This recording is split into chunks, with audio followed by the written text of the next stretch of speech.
Assalamualaikum warahmatullahi wabarakatuh.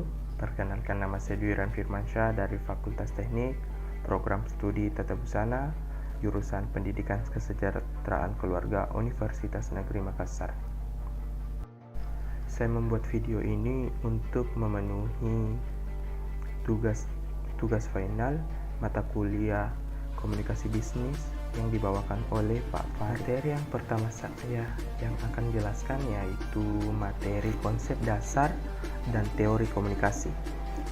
Definisi komunikasi. Komunikasi berasal dari bahasa Latin. Communicatio, membuat kebersamaan. Communicate, membagi pengertian pokok komunikasi. Komunikasi adalah suatu proses mengenai pembentukan, penyampaian, penerimaan, dan pengolahan pesan. Adapun unsur-unsur komunikasi yaitu komunikator, respon, pesan, komunikasi, penerima, receiver, channel. Komunikasi yang efektif. Materi yang kedua yang saya akan jelaskan yaitu komunikasi antar budaya. Komunikasi antar budaya, arti penting komunikasi budaya: mobilitas, saling ketergantungan ekonomi, teknologi komunikasi, pola imigrasi, kesejahteraan politik. Faktor penyebab kesulitan komunikasi antar budaya, yakni kecenderungan untuk mengevaluasi nilai, kepercayaan, dan perilaku dalam kultur sendiri sebagai lebih baik, lebih logis, dan lebih wajar ketimbang dalam kultur lain. Kedua yaitu kesadaran dan ketidaksadaran. Ketiga yaitu bila Anda dalam keadaan tidak sadar akan bertindak dengan asumsi yang biasanya tidak layak secara intelektual. Yang ketiga yaitu hakikat komunikasi antar budaya. Yang pertama, kultur. Yang kedua, komunikasi antar budaya mengacu pada komunikasi antar orang-orang dari kultur yang berbeda. Ketiga, enkulturasi adalah proses di mana kultur ditransmisikan dari satu generasi ke generasi dengan cara belajar, bukan mewarisinya lewat keluarga, sekolah, pergaulan, dan seterusnya. Bentuk-bentuk komunikasi antar budaya. Yang pertama yaitu komunikasi antar budaya, komunikasi antar ras, komunikasi antar etnis, antar agama, antar bangsa, antar subkultur, antar subkultur dengan kultur dominan, jenis kelamin yang berbeda. Manfaat. Materi yang ketiga yaitu komunikasi dalam organisasi. Pengertian organisasi sendiri merupakan suatu unit sosial yang terdiri atas organ-organ yang memiliki tugas dan perbagian kerja masing-masing, namun saling berhubungan dan berkaitan satu sama lain guna mencapai suatu tujuan tertentu.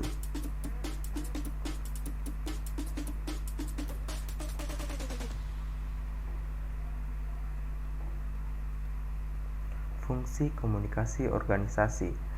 Ada fungsi informatif, fungsi regulatif, fungsi persuasif, dan fungsi integratif. Materi keempat yaitu tahap penulisan pesan bisnis. Pertama itu ada yang namanya perencanaan pesan. Perencanaan pesan merupakan tahap pertama yang perlu diperhatikan dalam menyampaikan pesan bisnis. Penentuan tujuan, analisis audiens. Setelah maksud dan tujuan disampaikan dengan baik, tahapan selanjutnya adalah melakukan analisis audiens atau pembaca, yaitu tentang apa, siapa, kapan, dan bagaimana sebaiknya pesan-pesan bisnis tersebut disampaikan. Berikut adalah hal-hal yang perlu Anda perhatikan untuk melakukan analisis terhadap audiens. Pertama yaitu mengembangkan profil audiens, mengenali penerima primer, menetapkan jumlah dan komposisi audiens, mengukur tingkat pemahaman audiens, memperkirakan reaksi penerima, memenuhi kebutuhan informasi audiens, dan memuaskan kebutuhan emosional dan praktis audiens.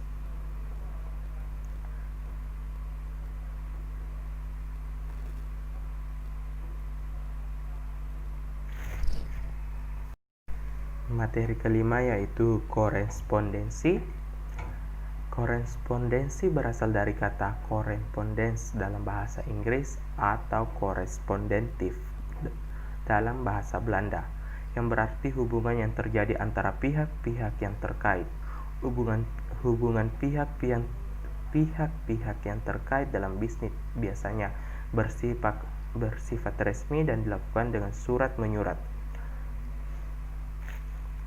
Peran korespondensi dalam bisnis ada 3, yaitu menciptakan surat yang baik, menciptakan kerjasama yang baik, menyebarkan kegiatan. Materi ke-6 yaitu pesan rutin dan pesan positif. Pesan rutin adalah pesan yang berkaitan dengan kegiatan bisnis sehari-hari yang berulang-ulang, perlu dilakukan atau dijawab secepatnya.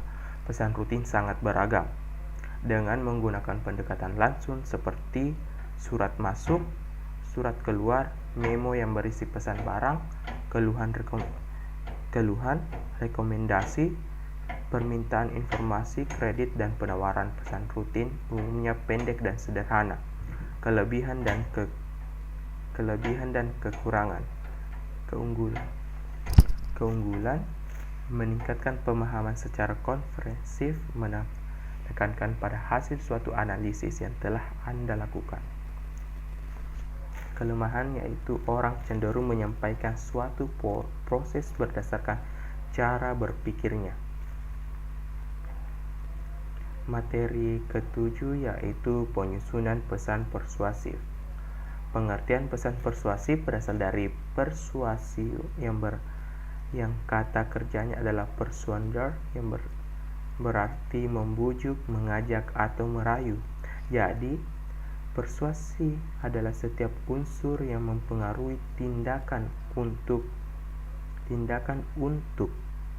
atau penilaian orang lain dengan cara berbicara dengan menulis kepada mereka. Unsur-unsur komunikasi persuasif. Ada pengertian pesan atau persuader, penerima pesan atau persuader, pesan, saluran, umpan balik, efek komunikasi persuasif. Materi ke-8 yaitu komunikasi. Definisi komunikasi dalam pekerjaan. Komunikasi secara singkat adalah seorang atau kelompok yang saling bertukar informasi atau pendapat agar tetap saling berhubungan. Tujuan komunikasi adalah memberikan informasi dan membangun hubungan satu sama lain.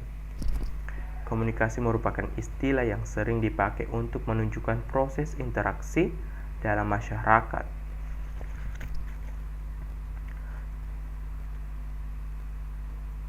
Komunikasi yang baik dalam dunia kerja yaitu menyelesaikan masalah yang terjadi, memberikan atau menyampaikan informasi dengan tepat sebagai penghubung atau jembatan, memudahkan pengambilan keputusan, meningkatkan produktivitas.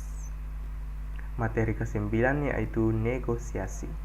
Pengertian negosiasi menurut Hartman, pengertian negosiasi dapat berbeda-beda tergantung dari sudut pandang siapa yang terlibat dalam suatu negosiasi.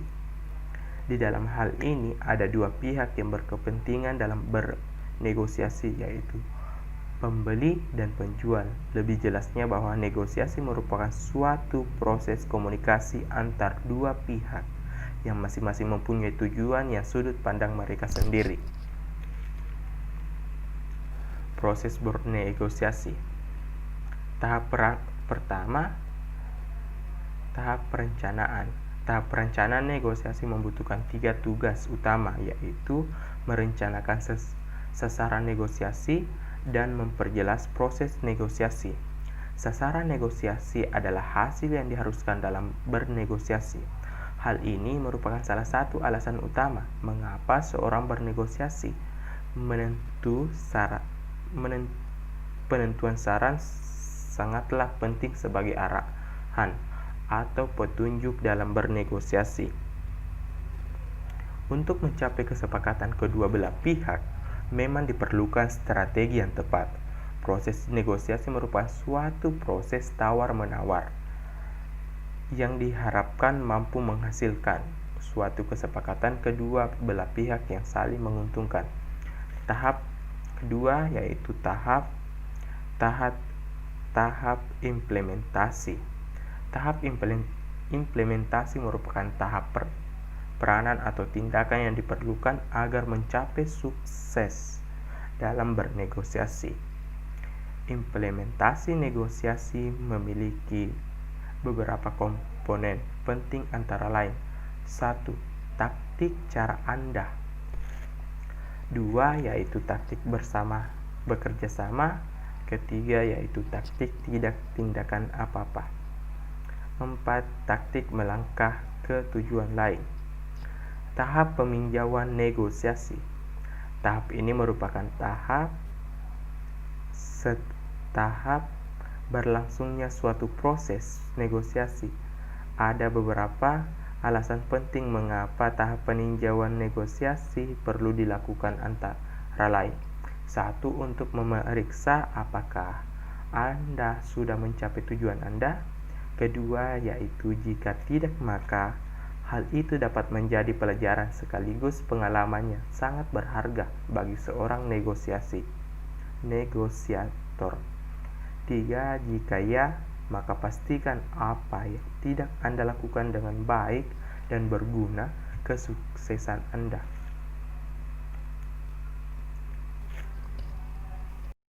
Materi ke-10 yaitu laporan bisnis. Laporan bisnis adalah alat penting untuk memandu pengambilan keputusan dan untuk memungkinkan pemilik bisnis dan stakeholder kesempatan untuk menyelidiki dan memecahkan masalah yang diidentifikasi. Materi ke-11 yaitu presentasi. Presentasi adalah penyajian karya tulis atau ilmiah seseorang di depan forum undangan atau peserta atau suatu kegiatan pembicara di depan publik, audiens hadirin, dalam rangka pengajukan suatu ide untuk mendapatkan pemahaman kesempatan bersama. Kehadiran undangan atau peserta bermanfaat untuk mengikuti presentasi tersebut secara aktif dengan lisan dalam jangka waktu yang tersedia. Tujuan presentasi: A. Menyampaikan informasi. B. Meyakinkan pendengar. C. Membujuk. D. Menginspirasi. E. Menghibur pendengar.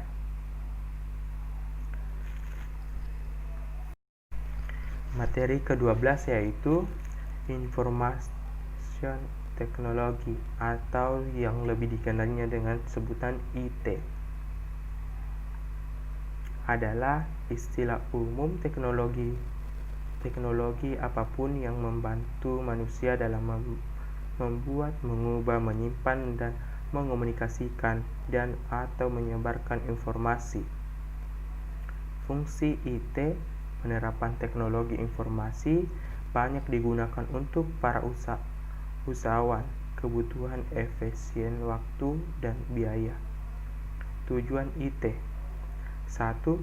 Menyadarkan orang akan potensi berkembangnya teknologi informasi. 2. Memotivasi orang untuk bisa beradaptasi dan mengantisipasi perkembangan teknologi informasi.